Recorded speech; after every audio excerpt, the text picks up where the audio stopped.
एक बार एक मंदिर के सामने गज्जू नाम का भिखारी बैठता था। गज्जू बहुत गरीब था और मंदिर आने वाले लोगों से मिलने वाली भीख से ही उसका गुजर बसर हो रहा था। रहने के नाम पर गज्जू के पास झुग्गी बस्ती में एक टिन की कोठी थी, जिसमें मुश्किल से 2 आदमी रह सकते थे। गज्जू की जिंदगी में तो जैसे सुख लिखा ही नहीं था। गर्मी में वो टिन की कोठी इतनी गर्म हो जाती कि रोटी रख दो तो वो भी सिक जाए, और जाड़े में इतनी ठंडी कि बर्फ भी गर्म लगे। इन सब से परेशान गज्जू हमेशा अपनी किस्मत को कोसता रहता था। ऐसे ही एक गर्मी की रात गज्जू अपनी टिन की कोठी में बैठा था। एक तो जिंदगी में वैसे ही अच्छा खाना और अच्छे कपड़े नसीब नहीं हैं, ऊपर से ये टिन का डब्बा। अरे यार, कितनी गर्मी है यहाँ। पता नहीं इस फकीर की किस्मत पलटेगी भी या यूं ही भीख मांगते मांगते और इस टिन के डिब्बे में सड़ते हुए निकल जाएगी। गज्जू का अपनी किस्मत के ऊपर से पूरी तरह से भरोसा उठ चुका था कि तभी उसकी जिंदगी में कुछ अच्छा हुआ। सरकार ने गरीबों के घर में मुफ्त बिजली देने का आदेश दे दिया, जिसके चलते गज्जू के घर में भी बिजली कनेक्शन हो गया। लेकिन उस बिजली का गज्जू क्या करता? उसके पास तो ऐसा कोई सामान ही नहीं था जो बिजली से चलता हो। एक तो वैसे ही गरीबी गज्जू का मजाक बना रही थी, ऊपर से इस बिजली कनेक्शन ने गज्जू को और चिड़चिड़ा कर दिया। हे भगवान, ये कैसा मजाक है? ये तो तू मेरी गरीबी का मजाक उड़ा रहा है। इंसान क्या कम था मजाक उड़ाने के लिए, जो तू भी मेरा मजाक उड़ा रहा है? अरे जब कोई बिजली से चलने वाला सामान ही नहीं है तो मैं इस बिजली कनेक्शन का क्या करूँगा? गज्जू की आंखों से आंसू निकल आए, लेकिन उसने अपने आंसू पोंछे और फिर से भीख मांगने निकल गया। गज्जू की कोठी से मंदिर तक के रास्ते में एक कबाड़ खाना पड़ता था।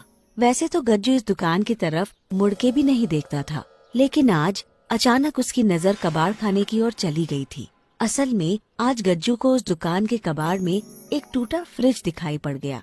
बिजली तो उसके घर में आ ही गई थी, इसलिए गज्जू एक बार अपनी किस्मत आजमाने उस कबाड़ खाने की ओर बढ़ चला और जल्दी से कबाड़ खाने पहुंच गया, जहां कबाड़ी अपना सामान सजाए बेच रहा था। अरे भाई, कितने का लगाए हो फ्रिज? भैया जी, 50 रुपए एक दाम। अरे हालत देख रहे हो मेरी, 50 रुपए तो नहीं है, 40 है। बताओ 40 में बेचोगे क्या? अब भैया, कबाड़ में क्या मोल भाव करना, फिर भी चलो ले जाओ 40 में। तुम भी क्या याद रखोगे? गज्जू ने उस फ्रिज को सस्ते में खरीद लिया और उसे जाकर अपनी कोठी में रखाया। गज्जू कोठी से वापस फिर से मंदिर भीख मांगने चला गया और रात को वापस आकर सो गया। रात में कोठी वापस आकर जब गज्जू ने फ्रिज को ध्यान से देखा तो पाया कि वो फ्रिज काफी अच्छी हालत में था, बस उसे थोड़ी मरम्मत की जरूरत थी। अरे ये फ्रिज तो चलने की हालत में है, कल ही जाकर इसे मुन्ना से ठीक करवा लेता हूँ। क्या पता इसी बहाने मेरे इस कबाड़ में फ्रिज जैसी महंगी चीज लग जाए। अगली सुबह गज्जू उठकर सबसे पहले मुन्ना इलेक्ट्रीशियन के पास गया। मुन्ना गज्जू का दोस्त, जो पुराने इलेक्ट्रिक सामान की मरम्मत करता था। पैदल चलते चलते गज्जू कुछ ही देर में मुन्ना की दुकान पर पहुंच गया। और मुन्ना भाई कैसे हो? अरे गज्जू, आओ आओ, मैं तो बढ़िया हूँ। तुम बताओ, बड़े दिनों बाद आना हुआ। क्या बताऊँ मुन्ना भाई, बस 2 वक्त की रोटी के लिए इधर उधर घूमा करता हूँ। अच्छा मुन्ना भाई, एक काम था तुमसे। हाँ हाँ गज्जू, बोलो। मुन्ना, यार ये एक फ्रिज है, मैंने देखा तो काफी अच्छी हालत में लगा, बस थोड़ी सी मरम्मत की जरूरत है। तुम इसे ठीक करोगे ना? क्या बात कर रहे हो गज्जू भाई, इसे ठीक करना तो मेरे बाएं हाथ का खेल है। लेकिन मुन्ना भाई, पैसे? अरे तू तो अपना यार है, तुझसे क्या पैसे लेना। नहीं नहीं, गज्जू किसी का हक नहीं मारना चाहता। मेरे पास 50 रुपए हैं, अभी के लिए तुम यही रख लो। मुन्ना ने गज्जू से पैसे ले लिए। गज्जू भाई, तुमने अपुन को इज्जत दिया, अब अपुन तुम्हारे फ्रिज को बिल्कुल लल्लन टॉप बना के तुम्हें देगा। गज्जू बहुत खुश हो गया और मुन्ना को फ्रिज देकर दोबारा भीख मांगने मंदिर के नीचे जाकर बैठ गया। रात को जब गज्जू भीख मांगकर मंदिर से वापस आ रहा था तो सबसे पहले मंदिर में भगवान के सामने हाथ जोड़कर खड़ा हो गया। हे भगवान, उस फ्रिज को ठीक करवा दे, फिर इस गरीब के पास भी उस बकोठी के अलावा अपने कहने को कुछ होगा। इस फकीर की फकीरी को दूर कर दे भगवान। गज्जू ने झुककर भगवान को प्रणाम किया और वापस मुन्ना की दुकान की ओर चल दिया। जब तक गज्जू मुन्ना की दुकान तक पहुंचा, तब तक मुन्ना पहले से ही गज्जू के फ्रिज को पूरी तरह ठीक कर चुका था। मुन्ना ने उस फ्रिज को ठीक करके बिल्कुल नए फ्रिज जैसा चमका दिया था। उस फ्रिज को देखकर गज्जू बिल्कुल दंग रह गया। क्यों, क्या कहा था मुन्ना? बिल्कुल लल्लन टॉप बना दूंगा इसको। लो, ले जाओ। गज्जू मुन्ना का शुक्रिया अदा करके उस फ्रिज को घर ले आया।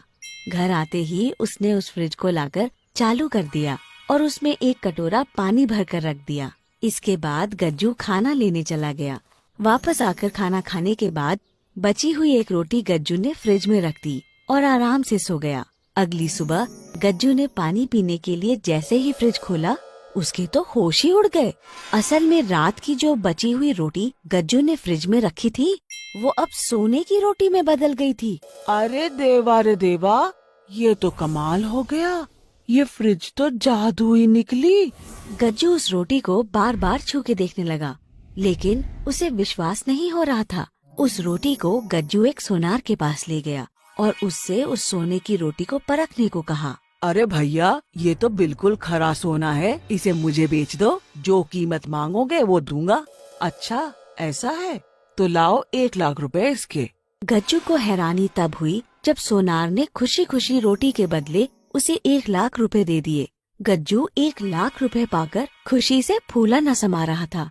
उसने अपनी जिंदगी में इतने पैसे एक साथ कभी नहीं देखे थे, लेकिन गज्जू एक समझदार आदमी था। अब उसने उस फ्रिज में थोड़ा थोड़ा सामान रख के उसके सोने में बदलने के बाद उसे बेचकर काफी पैसा इकट्ठा कर लिया और उन पैसों से एक इलेक्ट्रॉनिक सामान की दुकान खोल ली। जल्द ही गज्जू की वो दुकान चल पड़ी और उसका व्यापार बढ़ने लगा। गज्जू ने मुन्ना, जिसने कम दाम में गज्जू का फ्रिज ठीक कर दिया था, उसके नाम भी एक दुकान खरीद ली। धीरे धीरे करके गज्जू ने इलेक्ट्रॉनिक सामान का बहुत बड़ा व्यापार खड़ा कर दिया और बहुत अमीर हो गया। अब उसके पास वो हर चीज थी जिसके लिए वो कभी तरसता था। एक बड़ा घर, महंगी गाड़ी, सारी सुख सुविधाएं और मुन्ना जैसा सच्चा दोस्त। एक दिन मुन्ना और गज्जू साथ खड़े अपनी दुकानों को देख रहे थे। यार, मुझे समझ नहीं आया, आखिर तूने ये सब किया कैसे? यार मुन्ना, इसमें समझना क्या, तेरे हाथ ही मेरे लिए बहुत भाग्यशाली है। तूने जिस चीज को हाथ लगाया वो सोना बन गई। गज्जू की कही एक भी बात मुन्ना को समझ में नहीं आई और वो फिर से अपनी कामयाबी को देखने लगा। गज्जू की बात में छिपा राज राज ही रहा और वो जादुई सोने का फ्रिज आज भी गज्जू की किस्मत को चमका रहा है।